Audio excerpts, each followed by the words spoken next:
God. Know God. Huwag lang manalig na may Diyos, kilalanin ang Diyos. Salamat, Ama, dahil maaari kayong makilala ng higit sa kaya dati namin pagkakakilala. Salamat dahil patuloy kayong nagpapakilala sa amin. Yan ang aming hiling sa inyo, Panginoon, na patuloy nyo kaming pagpalain ng lalong pagkaunawa sa inyo.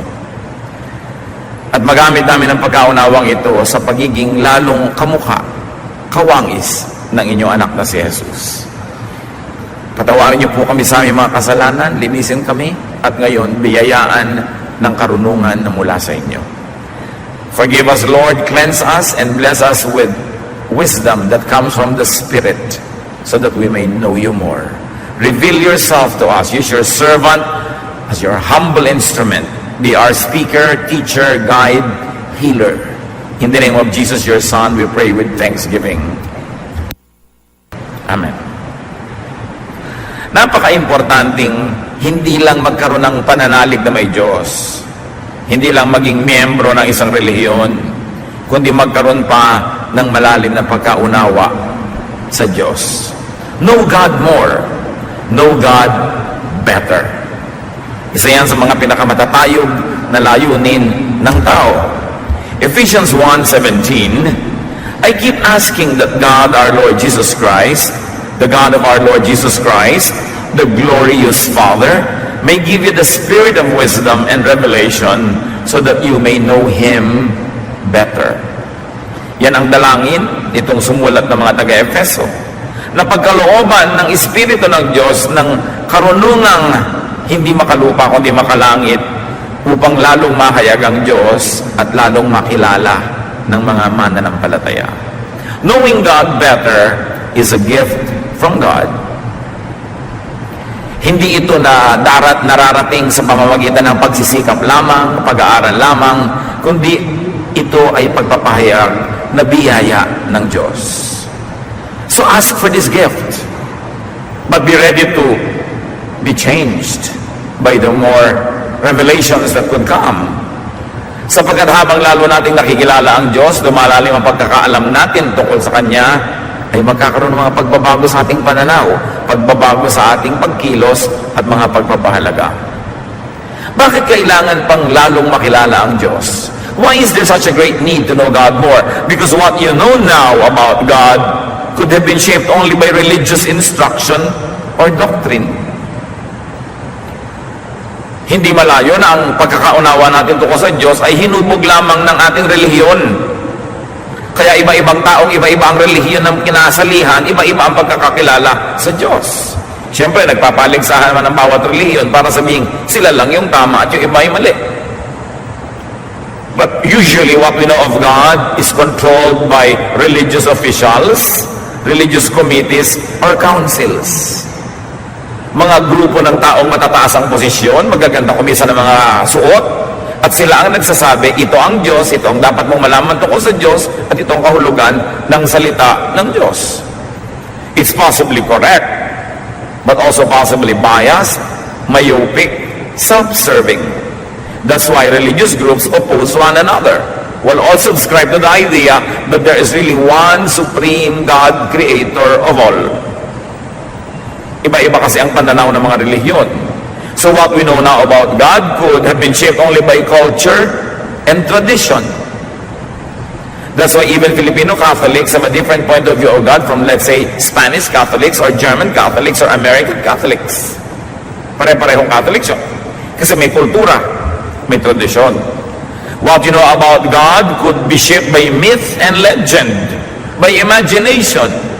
Maaari rin naman na marami nating ideya tungkol sa Diyos ay guni-guni, haka-haka, sabi ni Lola, sabi ng kutsero, sabi ng beautician. Paano natin susuriin kung ang alam natin tungkol sa Diyos ay tama nga? What we know about God could have been shaped only by intellectual discourse and philosophy. Marami naman talagang pinisikap nilang unawain ng Diyos sa pamamagitan ng filosofiya.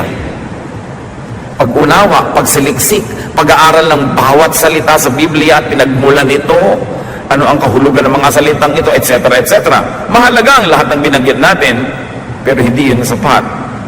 Because understanding God through intellectual discourse and philosophy could be putting God inside man's brain. And the brain is a very small box. Kung iaasa lang natin ang pagkakilala natin sa Diyos sa kayang unawain ng utak, alam naman nating makitid ang utak ng tao. Mababaw ang utak natin, so paano ito dadaanan ng lahat ng dakilang karunungan tungkol sa Diyos kung ito mismo ay makitid? We know that the human mind could be very limited. So how could this very limited channel fully access the divine? Paano maaaring dumaan mula sa makitid na utak ng tao ang lahat ng malawak na karunungan tungkol sa Diyos at karunungan ng Diyos? At paano natin mababatid, mauunawa ito samantalang napakalimitado ng ating alam? Kahit mga college graduates, wala pa yatang 10% ang pinag-aralan nun ang natatandaan. Yung pang hindi nag-aral, yung pang hindi hasa, yung hindi bihasa, ano pa ang alam nun? Kaya mga taong mayayabang, nagdudunong-dunungan, ay yung mga tao talagang mangmang. Kasi ang tunay na marunong, ang alam niya, wala siyang alam. Compared sa dapat pa niyang malaman. What we know about God could have been shaped by all what we have mentioned or a salad of these things. Nagkahalo-halo na, naging bulang lang ang pagkakaalam natin tungkol sa Diyos. Kaya litong-lito ang mga tao. What you know about God could be partially right and partially wrong. Or it could be horribly wrong. Tulad ng puna ng Panginoong Jesus sa mga relihiyoso sa kanyang panahon. Matthew 22:29, Jesus answered, "You are completely wrong. You don't know what the scriptures teach, and you don't know anything about the power of God." Sino ang kausap niya? The religious leaders of Israel. If Jesus would say that the religious leaders of Israel were completely wrong, that they don't know what the scriptures teach, and they don't know anything about the power of God, well, they have devoted their entire lives to religion, what else could be said of people who devote less energy to knowing God? Sila na yun, tayo pa kaya? Mahalagang patuloy na saliksikin kung sino ang Diyos, ano ang kanyang kalooban, at ano ang kanyang katuruan. Meanwhile, ang sabi sa Ephesians 1:17 na binasa natin sa pasimula, the spirit of wisdom enables a person to know God better. Sino daw ang tunay na makakapagturo tungkol sa Diyos? Ang Espiritu. Ang Espiritu ng karunungan na ipinagkakaloob. That is why the gift of God through Jesus is the Holy Spirit. Because God wanted to be revealed through Jesus. And the agent is the Holy Spirit of God. John 16:13, the Spirit shows what is true and will come and guide you into the full truth. The Spirit doesn't speak on His own. He will tell you only what He has heard from me, and He will let you know what is going to happen. The Lord Jesus speaking. Sabi niya, ang Espiritu ang magbubukas ng inyong isip, ang Espiritu ang magpapakilala sa inyo sa Ama, ang Espiritu ang magtuturo sa inyo. So what people need to know God more are not more scriptures, not more verses. So dinami-rami nga niyan, hindi na mapag-aralan lahat. Not more priests and theologians, not more religious laws, but spiritual understanding and discernment. Ang tunay na kailangan natin ngayon ay hindi mga karagdagang pang mga banal na kasulatan, hindi karagdagang mga pare o mga pastor o mga theologian, hindi karagdagang pang mga regulasyones, kundi espiritual na pagkakamulat. Lampas sa utak, lampas sa isip, lampas sa kaugalian, lampas sa dati ng alam. Then wisdom is what we need to apply what we will understand to daily life and to eternity. Kaya po magulo ang mga relihiyosong tao. Troubles come from over-intellectual intellectualization. Sobrang pinapagana ang utak. Kaya kita nyo yung mga marurunong, walang ginawa kundi magtalo. Mas lumalalim nga ang pag-aaral sa mga Bible schools, mas kumisan, mas nakakalog ang pananalig. Dahil ini-intellectualize ang spiritual truth. Over theologization, sobrang inilalagay sa kawan ng pagkaunawa ng Diyos, sa Diyos. Kaya pag sinasabi mo, sasali ka sa isang church, ano ba ang iyong statement of faith? The statement of faith, of course, is nothing but an interpretation of Scripture or a formal declaration of what they believe in. It doesn't always mean the exact will of God for His people or for the church. So, sobrang pag-intellectualize ang pag-theologize at sobrang literalization. Yung, o bakit mo kumakain yan? Sabi ng Bible neto. Huwag ganyan ang suit mo. Sabi ng Bible neto. Sobrang literal. Wala nang contextualization na nagaganap. In other words, one of the problems with the intellectual approach to understanding God is the over-universalization of snapshots. Alam natin kung anong snapshot. Pag pumunta kayo sa mga ATM machines, gusto nyo malaman ang balance ng inyong account, bibigyan kayo ng snapshot. Yan ang pera mo ngayon. Hindi ibig sabihin na yan ang pera mo kahapon at yan ang pera mo next month. Pag may snapshot, nilitratuhan ka ng isang tao, lalong stolen shot, so to speak. Hindi ibig sabihin, laging gano'n ang buhok mo, laging gano'n ang dating mo, laging gano'n ang itsura mo. Snapshot lang yon. Yun lang ang itsura mo, anong oras na yun. So hindi pwede kayo magsabi, bakit ka naka-orange ngayon? Sabi ng picture, dapat naka-blue pa. Eh nung pinicturean ako, naka-blue ako, hindi naka-orange ako. Ito ang totoo sa akin ngayon. Anong kinalaman niya sa Biblia, mga kapatid? Maraming mga tao sobrang universalize ang snapshots. Nabawa, sinabihan ni Paul ang mga taga-Corinth, o dapat maiksi ang buhok ng mga lalaki. O hindi, ang gusto mo lahat ng lalaki mahaba ang buhok. Eh ano ba ang kahulugan ng araw sa kanila na maiksi ang habang buhok? Ano ba ibig sabihin sa kanila sa kultura noon? Bakit yung masama para sa iba, kundi mo para sa ibang mananampalataya noon? Ang tanong, gano'n pa rin na tayo ngayon. Ang kahulugan pa rin sa kanila ay kahulugan pa rin ngayon, kaya tuloy pwede mong i-apply yung verse na yun ngayon. At yan na nagkakagulo.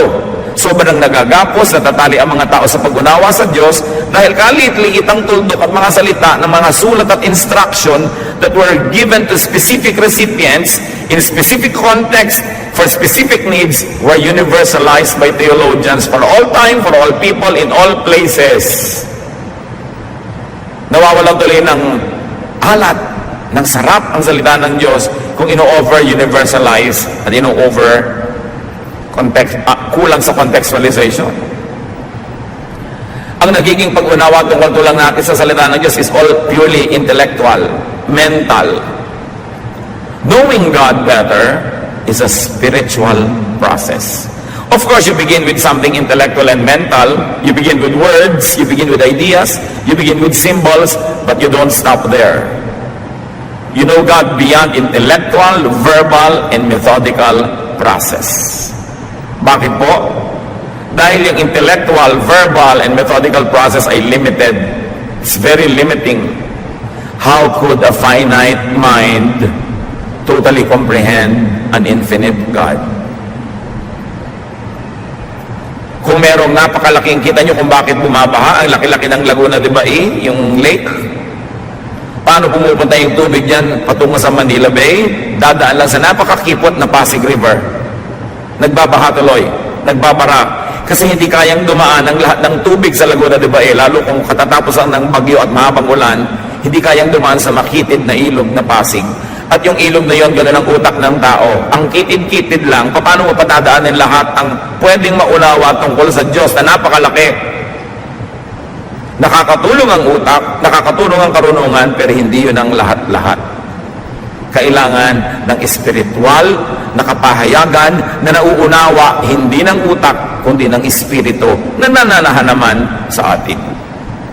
Kaya sabi ng binasa nating verse, ang dalangin ko, pagkalooban kayo ng Diyos, ng espiritong makapagbibigay ng kaliwanagan para maunawa nyo ang Diyos. Espiritu. Yung espiritong nasa kabilang ibayo, dadaan sa espiritong nasa atin para lalo nating maunawa ang Diyos. Philippians 3:10. All I want is to know Christ and the power that raised Him to life. Walang mahalaga sa akin, wala akong higit na hinahangad kundi makilala si Kristo at maunawa ang kapangyarihang bumuhay na muli sa Kanya. So this is the highest aspiration, the highest development, the highest accomplishment is to know Christ and the power that raised Him to life. The same power that will raise us to life. Magandang mag-memorize sa mga verses, pero ang daming tao, memoryado yung buong Bible, pero nakilala mo nila ang Diyos. Naging maka-Diyos ba sila? Maganda mag-aral ng mga theology, surely. Isa rin niya sa mga susing maaaring magbukas ng ilang pinto. Pero tunay na mahalaga ang pagkakaloob, ang pagbibigay ng Diyos ng pagkaunawa at lumalampas ito sa utak. So search for that knowledge of God, for that understanding, for that power that raises one to life. Napakagandang hangarin na maunawa mo kung paano binuhay si Kristo. Dahil ganun din tayo bumuhayin. So hindi lamang mga theological decorations, theological knickknacks that lead not to life but often to quarrels. Bakit natin kailangan seryosohin itong ganitong pag-aaral, mga kapatid?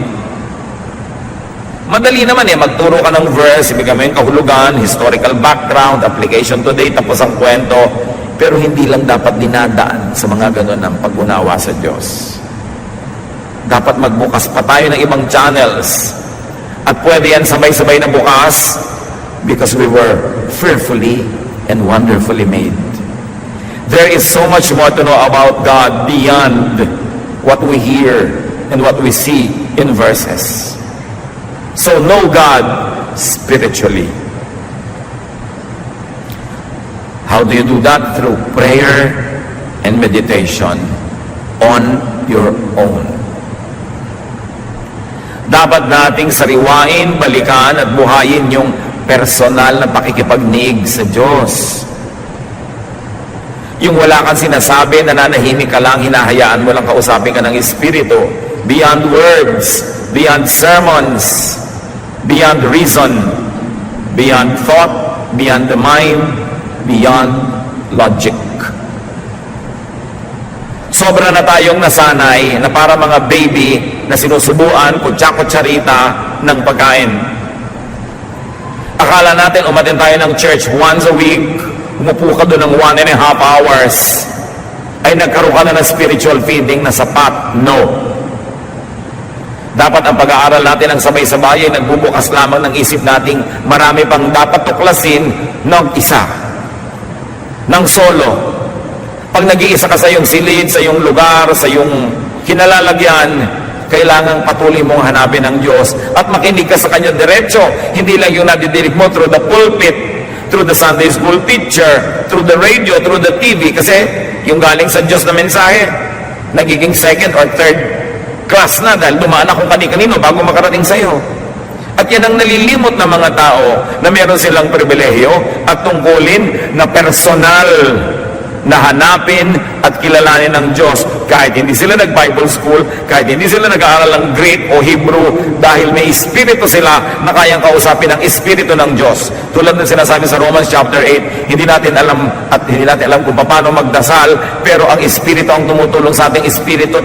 Pinagdarasal tayo, nagdadasal para sa atin at tinuturuan tayo magdasal.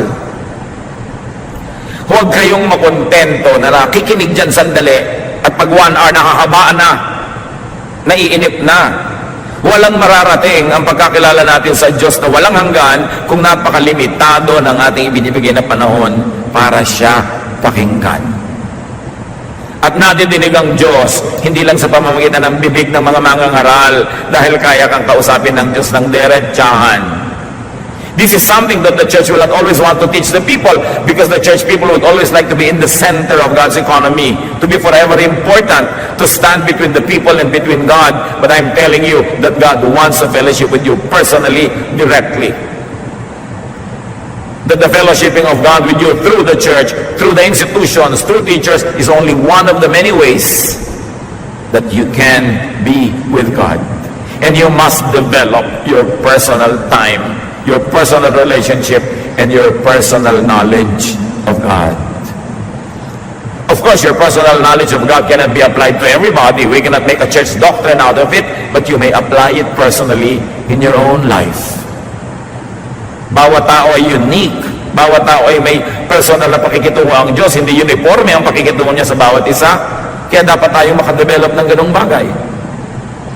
Yung mga karunungan, yung mga theology, yung mga sermon, these are mental constructs, and they could become filters, molds, obstacles even, limits, and hindrances in understanding the divine. Kaya nakikita nyo ang mga tao kuminsan, pagka nakinig kay Speaker A, nagiging korteng A ang utak. Pag tagasunod ni Speaker B ang utak. Kaya nagbabangay-bangayan, pero alam nyo, there's only one God. It helps that some people who are trained, who study more, who devote more time to understanding Scripture, are able to minister to us, who devote less time. But these are not the only ways that God can teach us. Tungkulin natin sa ating sariling magkaroon ng diretsahan, tuwiran, at personal na pakikipagtalastasan sa Diyos.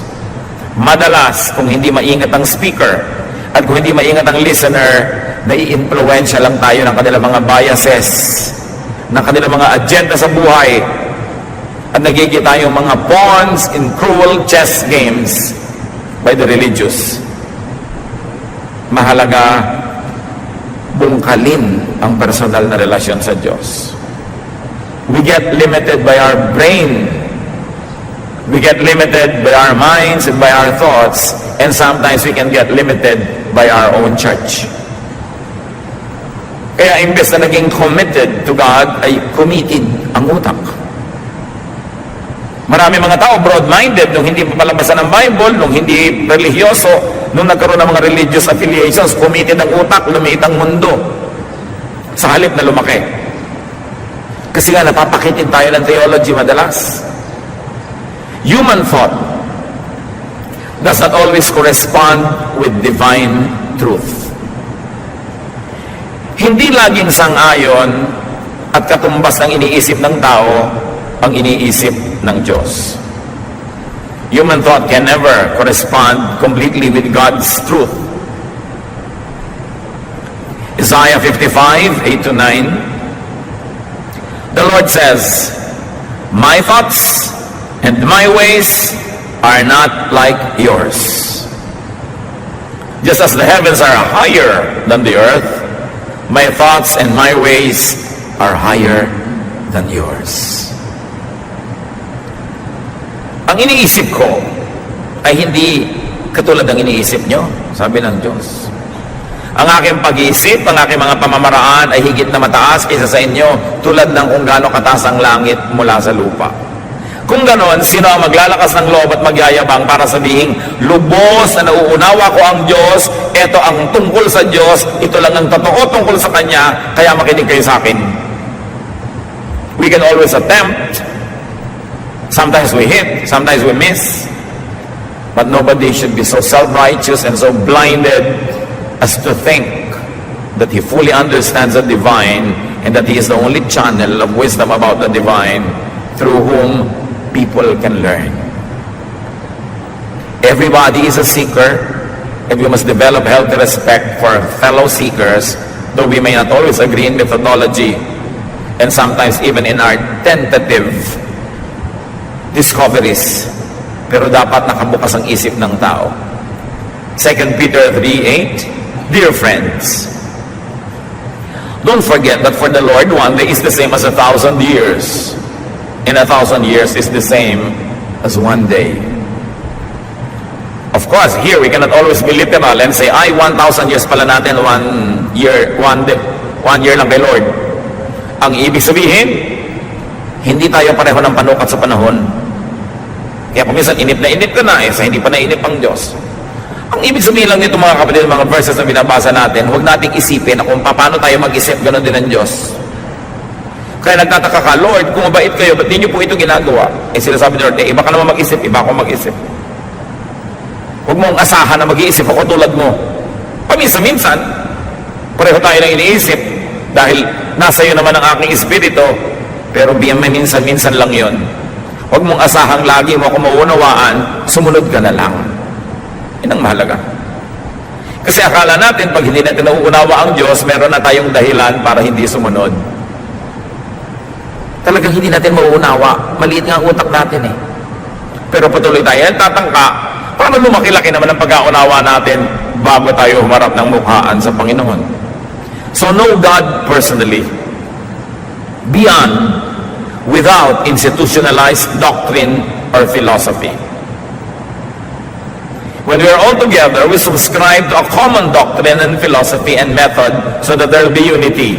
But in your private life, in your private time and space, develop a kind of relationship with God that is unique to you. Because we are the temple of the Holy Spirit. We can correspond directly with God. So, kung iba ang gusto nyong paraan ng pag-awit, gawin nyo. Pero pag nag-iisa kayo para hindi makagulo sa iba. Meron kayong mga paniniwalang sobrang kakaiba sa paniniwala ng iba. Hindi i-apply nyo sa inyong personal na buhay. Pero nyo kailangang idikta, ituro at hanapan ang lahat ng kapatiran na yun din ang paniwalaan. Merong isang paniniwala tayo, mga activities, mga gawain na para sa ating lahat, para may kaayusan. But in your own free time, free space, be the individual believer that you can be. At kahit saan ka pumukol, tatama ka sa langit dahil napakalaki nun, you can never miss God. Each person has God's Spirit. Each person is God's creation in His image. Therefore, each person has the privilege and duty to know God personally. Although we know God corporately, as a fellowship, as a church, and whenever we are together for the sake of order, we observe decorum, we observe commonalities.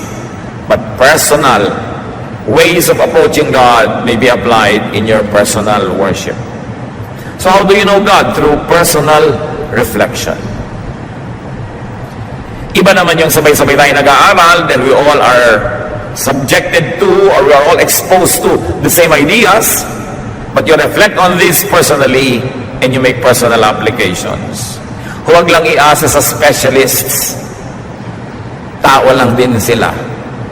Kahit gaano kataas ang posisyon, kahit gaano kalaki ang organisasyon, tao pa rin ang bawat isang individual na nandyan, tulad mo, tao rin. Kaya meron kang karapatan, pribilehiyong humarap sa Diyos personally, to hear God's voice, and to get instructions from God directly. We only have to have filters dahil baka naman yung akala mo instruction from God, imagination mo pala, o desire mo lang pala yun. Kaya maganda rin may counsel, nagpapapayo tayo sa mga mas bihasa para mas makita natin kung kaya ba natin iniisip na yun ang gusto ng Diyos, dahil pala gusto lang naman natin talaga at ipinipilit natin at naghahanap lang tayo ng sangkalan o kakampi. Napakaraming personal na pagkakakilala sa Diyos sa labas ng templo, kahit sa Old Testament. Napakaraming revelation ng Diyos sa mga personal na mga individual, hindi pinadaan sa religious institutions, although may pinapadaan din sa religious institutions. So know God experientially sa pamamagitan ng ating karanasan. Lasapin ang Diyos. Exodus 33:13, sabi ni Moses, "If you are pleased with me, teach me your ways, so I may know you and continue to find favor with you." Paano sinisikap ni Moses na makilala ang Diyos? Ang laki-laki ng Diyos, alin ang uumpisahan niya? Sabi niya, ipahayag niyo sa akin na inyong mga pamamaraan, ang inyong methods, your ways. And by knowing your ways, I will begin to know you. By knowing your methods, by knowing the way you do things, then I will have tools to know you more. Knowing God's ways leads to knowing God. And the ways of institutional religion are not always God's way. Alam niyo kung paano napakarami nagkaroon ng mga religious wars? Hindi yan ang way ng Diyos. The way of Jesus is peace. Kaya nung siya aarestuhin sa halamanan, naglabas ng sandata ang isa sa mga kanyang mga alagad at tinaga yung isang taong dumating. Sabi ng Panginoon, itago mo yung sandata mo. Kung gusto ko ng gyera, kaya kong tumawag ng mga bata-batalyong anghel para makipaggyera. But that is not my way. So whenever you see religious wars, you know that it is only the way of men, the way of religions, but not the way of God.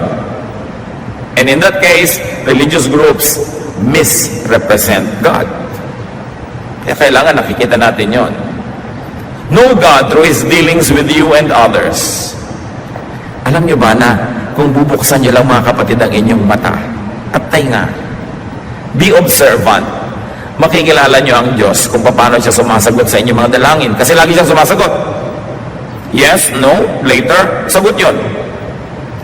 Kung paano siya nagpapahayag sa pamamagitan ng mga mumunting mga himala na hindi nyo napapansin.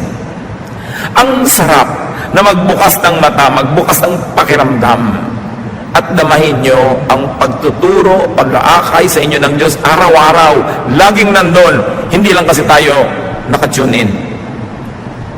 Wala tayong inaabangan kundi mga dagat na mabiyak, mga tala na bumaba, umakyat, maraming himala araw-araw. Yung mananalangin lang kayo, lalo yung mga talagang nananalig, humihingi ng signs, nakakakita sila.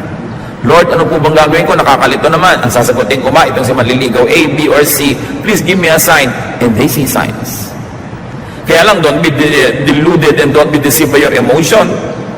Kailangan, sinusuri, pero meron. Buhay ang Diyos. Kumikilos siya. Sangkot siya sa buhay natin araw-araw. Kailangan lang nating makita.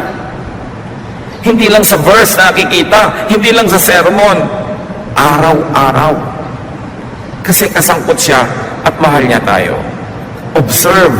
Know God through the way God moves in your life. You don't need somebody else's life to show you this. You have your own life, which is the palette through which God paints. Parang isang tanghala ng ating sariling buhay na doon nakikita ang performance ng Diyos.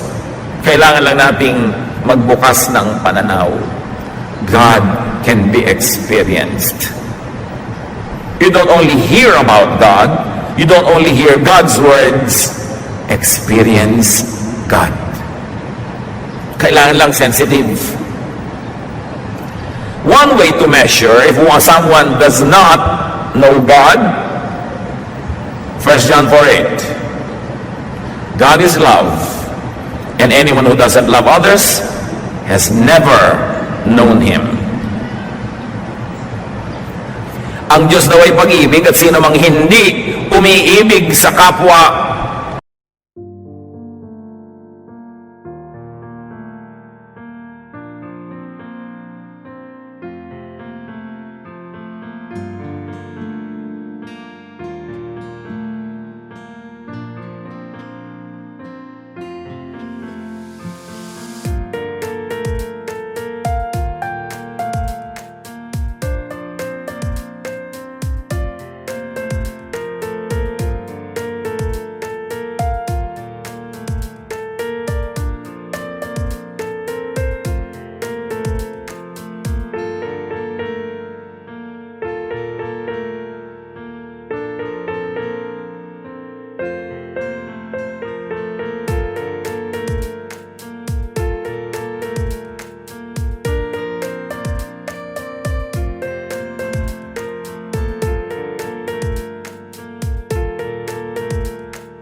o buhos. Hindi yon. Ang titingnan mo, maibigin po ba kayo? Ano ba ang doktrina nyo? Pre-trib, post-trib, mid-trib. Tawa yan siyempre ang mga marurunong. Pero sabi, the greatest is love. Eh ano naman ang pakialam ko kung post-trib, mid-trib, o pre-trib kayo? Pero loving ba kayo? Mamahalin nyo ba ako dito sa church na to? O gagamitin nyo lang ako ng 2 taon, 5 taon, pero pag nagkamali ako, sisipain nyo ako, ipapahiya nyo ako sa pulpito. Loving ba kayo? Yan ang tanong. Love by itself is doctrine. Loving is the greatest religious act. That's why Jesus died on the cross. He did not die preaching. He did not die disciplining people. He did not die na namamalo, nagagalit, nanguhusga. He died loving. Ipinapako na nga siya, ang hinihingi pa ng tawad sa Diyos, yung nagpapako, Father, forgive them for they know not what they do. 1 Peter 4:8, most important of all, you must sincerely love each other because love wipes away many sins. Isipin ninyo, binubura daw ng pag-ibig ang maraming kasalanan. Sa iba, o may kasalanan ka, paano natin buburahin? Paparusahan kita. Pag nasyahan ako sa parusa, o sige, burado. O magmumulta ka, magbabayad ka. Pero sabi ng 1 Peter 4:8, ang pag-ibig ang tunay na nagbubura ng maraming kasalanan. Na, burahin na natin kasi mahal kita. Pinapatawad ka na kasi mahal ka. Hindi ka kinukonsinte, pero tinatanggap ka kahit ano pa man. Tapos patuloy kang mamahalin, tutulungan para bumangon-bango ka kung dati kang napakabadtot. Luminis-linis ka kung kay rumi-rumi, tumawid-tuwid naman kung napakaliko, pero liko-liko, marumi, mabaho, tatanggapin ka because that is love. You are not rejected. That is God's love, but that is not the love of religion. Ititiwalag ka, tatanggalin ka. Kasi hindi ka na magandang example. So, lagi ka na lang tool, instrument. You are never the beneficiary. But Jesus loves. And the Church of Jesus must love. Sa pagpapasikat ng iba para masabing tamang-tama, stricto, laging correct, they forget to love. Many people neglect and negate love in the name of religion. That is the worst irony. When religious people, in their attempt at being religious, in packaging and showing themselves as religious, become unkind, especially to their own. Kaya ang babait ng mga churches sa first-time guest, pero ang lupit sa mga workers. Ano yun? Kitang tao. It is God's love through Jesus that wiped away sin. Not punishment, not doctrine, not ritual, not appearances, but unconditional love. If only the church would return to these basic teachings of Jesus, the church would become the salt of the earth again. What kind of love are we talking about? Love that is enough to forgive. Love that is enough to nourish. So God could be known by opening yourselves up to love. By receiving love. And by actually loving. Isa yan sa mga mabisang paraan para makilala ang Diyos, buksan ang puso sa pag-ibig niya, sa pag-ibig ng iba, tumanggap ng pag-ibig, huwag nang magyabang, huwag nang magsarili, buksan ang puso, at lalo na umibig din. Magpatawad, then maiintindihan mo kung paano nagpapatawad si Jesus at anong kanyang ibinayad ng sarili niya para lang siya makapagpatawad ng iba. By loving, you walk the way of God. Loving is the greatest religious act. So balikan natin yung Ephesians 1:17, and this time I like to read from the Contemporary English Version. I ask the glorious Father and God of our Lord Jesus Christ to give you His Spirit. The Spirit will make you wise and let you understand what it means to know God. So napakahalaga na makilala ang Diyos through spiritual revelation. It's important to know God through an intellectual study, through a mental exercise, but that can never be enough. More than that, the Spirit has to pass through spiritual channels, not only mental channels, because they are limited. What are some signs of knowing God? Titus 1:16. Such people claim to know God, but their actions prove that they really don't. They are disgusting. They won't obey God. And they too are too worthless to do anything good. So here we see that actions can negate and disprove claims of faith and knowledge of God. So hindi yung sinasabi ng bibig, yung ginagawa ng katawan ang dapat nating tingnan para maniwala tayong, oo nga, kilala niya ang Diyos. Look for and look at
Jesus is there.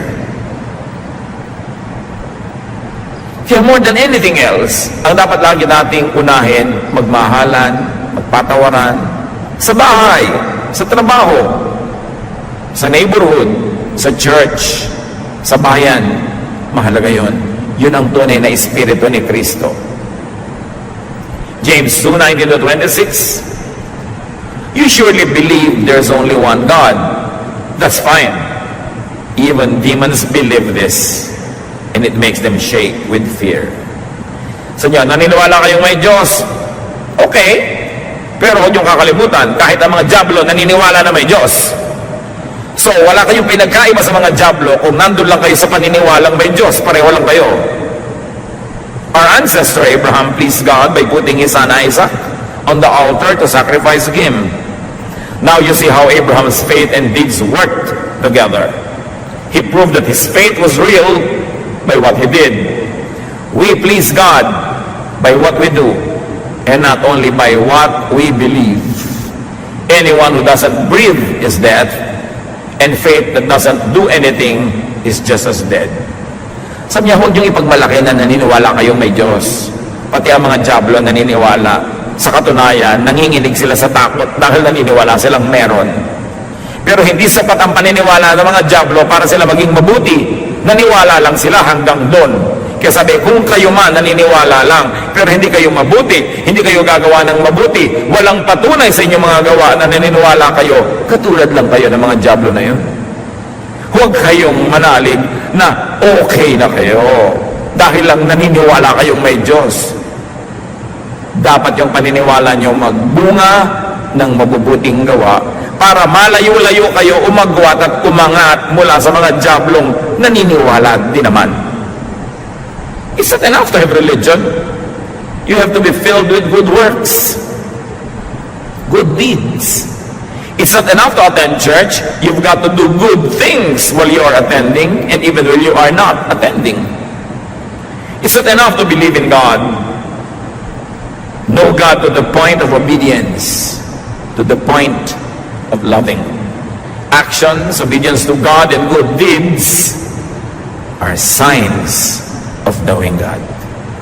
Not intellect, not memory verses, although they help. Matthew 5:16, sabi ng Panginoong Yesus, make your light shine so that others will see the good that you do and will praise your Father in heaven. Love is the greatest proof of knowing God. Many people don't know religious teaching, they don't know doctrine, but on top of all of that, you want to know God? Love. And you will know God. Dear God, we thank you. We thank you that you're a God of love, not of hate. That you're a God who forgives, not keep records of our wrongs. Salamat po sa inyong kabutihan. Ang aming dalangin ngayon, maunawa namin ito at maipamuhay. Na maraming paraan para kayo makilala at lahat ng paraan na ito, magbukas kami ng aming puso, espiritu, isip, mga karanasan namin para lalong kumulay, dumami, gumanda ang pagkakilala namin sa inyo. At kung ipakikilala namin kayo sa iba, nawa hindi sa pamamagitan lang ng doktrina, ng pagtuturo at pangangaral, kundi sa pamamagitan ng aming pag-ibig. Because love is the greatest religious act. Teach us to be masters of it. Teach us to be experts at loving. At nawa, Panginoon, patawarin niyo kami sa lahat